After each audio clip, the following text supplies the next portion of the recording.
मस्त अशा आपल्या बॉब्या फुललेल्या आहेत बघा. ताटामध्ये काढून घेऊया. अगदी पांढऱ्या शुभ्र अशा झालेल्या आहेत आणि कुठल्याही प्रकारचं पीठ न शिजवता बनलेले आहेत. नमस्कार, पर्यंत नक्की बघा. इथं गॅसवरती कढई ठेवलेली आहे. कढईमध्ये घातलेले आहेत अर्धा किलो पोहे. पोहे आपण स्वच्छ चाळून निवडून घेतलेले आहेत. आता हे पोहे जे आहेत ते आपण गरम करून घ्यायचे आहेत. तर बघा, आपण इथं पोहे जे घेतलेले आहेत ते गरम करून घेणार आहे. तर पोहे आपले हलकेसे गरम करून झालेले आहेत. भाजायचे नाहीत, त्याचा कलर बदलायचा नाही, पण त्याला गरम करून एका ताटामध्ये काढून घेतलं आणि आता हे पोहे मी थंड करून घेतलेले आहेत.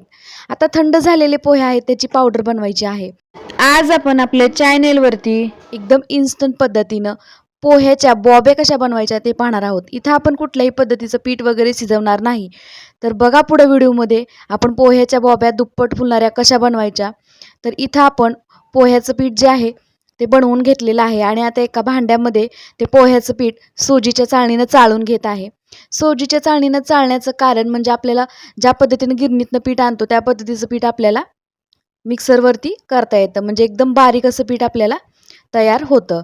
तर इथं पीठ आपलं दळून तयार झालेलं आहे. सगळं पीठ मी चाळून घेतलेलं आहे. यामध्ये घातली 1 चमचा पापड खार आणि अर्धा चमचा मीठ घालून झाल्यानंतर अर्धा चमचा मी लाल तिखट घातलेलं आहे. आता हे घातलेलं सगळं साहित्य जे आहे ते पोह्याच्या पिठामध्ये व्यवस्थित मिक्स करायचं आहे.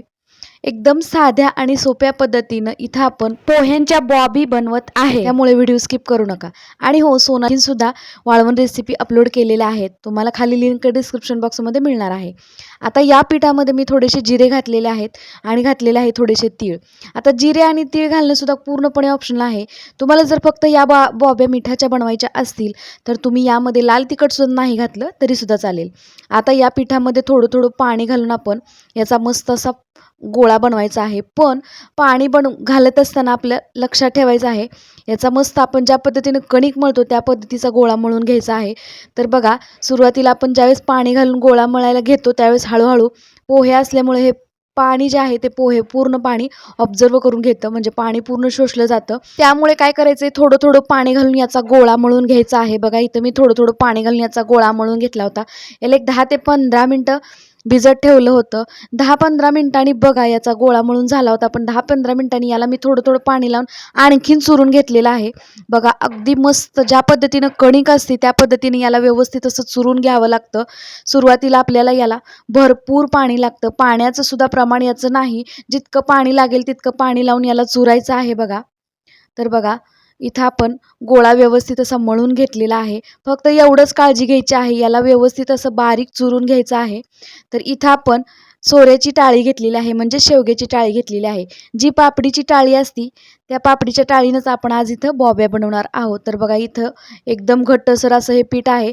आता या पिठाला सुद्धा थोडं थोडं पाणी लावून ज्या पद्धतीनं भाकरी चुरतो ना त्या पद्धतीनं इथं आपण हे पोह्याचं पीठ जे आहे ते चुरून घ्यायचं आहे. बघा, त्याला चुरते वेळी थोडं थोडं पाणी लावावंच लागतं. प्रत्येक वेळेस बॉबी बनवत असताना हा जो गोळा मळलेला आहे त्यातलं प्रत्येक वेळेस पीठ घेत असताना पाणी लावून चुरायचं, नंतरच ते पीठ शेवग्यामध्ये घालायचं, म्हणजे आपल्या बॉब्या ज्या आहेत ते व्यवस्थित होतात. पण आता एक गोष्ट लक्षात ठेवा, ज्यावेळेस आपण हा असा सोऱ्या घेतो, ज्यावेळेस दाबायचा सोऱ्या असतो त्यावेळेस मात्र तुम्हाला जास्त मेहनत घ्यावी लागेल. थोडंसं हलकंसं पीठ पातळ करायचं, नसेल तर बॉब्या बनवत असताना पोहे जे आहेत पोहे लगेच घट्ट होतात. त्यामुळे आपल्या बॉब्या बनवत असताना अशा सोऱ्याने खूप जड जातं. त्यामुळे आपला जो फिरवायचा सोऱ्या असतो त्या सोऱ्यानं शक्यतो तुम्ही बॉब्या बनवा. तसा सोऱ्या जर तुमच्याकडे नसेल तर काय, या सोऱ्याने बनवायचं. फक्त पीठ थोडंसं व्यवस्थित चुरून घ्यायचं, मग मात्र बॉब्या बनवताना जड जात नाही. बघा, ह्या बॉब्या बनवल्यानंतर आपण याला सुट्ट करून घ्यायचं आहे, म्हणजे सिंगल सिंगल करून वाळत घालायचं, म्हणजे या पटकन वाळल्या जातात, पटकन सुकतात.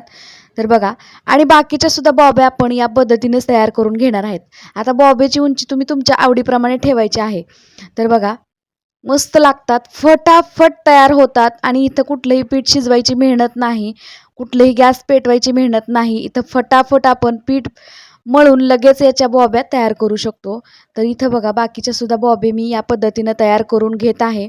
सोनालीच्या वाळवण रेसिपी एकदम साध्या सोप्या पद्धतीने मी अपलोड केलेल्या आहेत. या अगोदर आपण पोह्याची चकली सुद्धा दाखवलेली आहे, ती पण एक अगदी साधी सोपी पद्धत आहे पोह्याची चकली बनवण्याची. सुद्धा लिंक खाली डिस्क्रिप्शन बॉक्समध्ये मिळेल. इथं सगळ्या बॉब्या मी बनवून तयार करून घेतलेल्या आहेत. बघा, सगळ्या बॉब्या माझ्या बनवून तयार झालेल्या आहेत. आता याला 2 दिवस उन्हामध्ये, कडकडीत उन्हामध्ये वाळवून घ्यायचं आहे.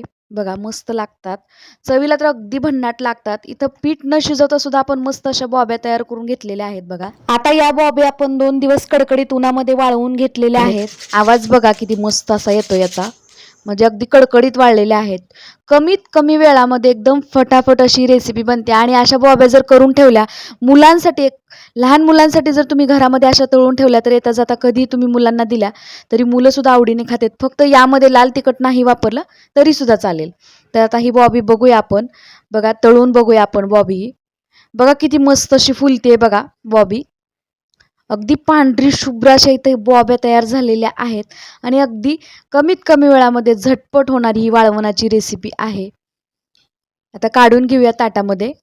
बघा पीठ न शिजवता अगदी मस्त अशा चौपट फुलणाऱ्या इथं पोह्याच्या बॉबी तयार झालेल्या आहेत.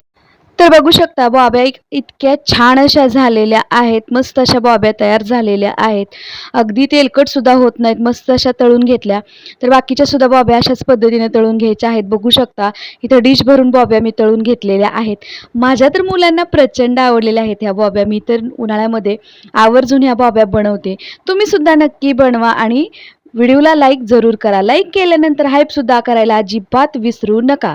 तर हे बघा एकदम मस्त पांढऱ्या शुभ्र आणि कमी तेलकट आणि गॅस न पेटवता अशा मस्त अशा वर्षभर टिकणाऱ्या बॉब्या तयार झालेल्या आहेत. रेसिपी नक्कीच आवडली. व्हिडिओला लाईक शेअर आणि चॅनलला सबस्क्राईब जरूर करा. आणि हो, या उन्हाळ्यात तुम्ही सुद्धा अशा पद्धतीच्या बॉब्या नक्की करा. तुमच्या मुलांना सुद्धा नक्कीच आवडतील. तर चला मंडळी पुन्हा भेटूया अशाच एका छानशा साध्या सोप्या मस्त रेसिपी सोबत. तोपर्यंत मस्त खा आणि मजेत राहा.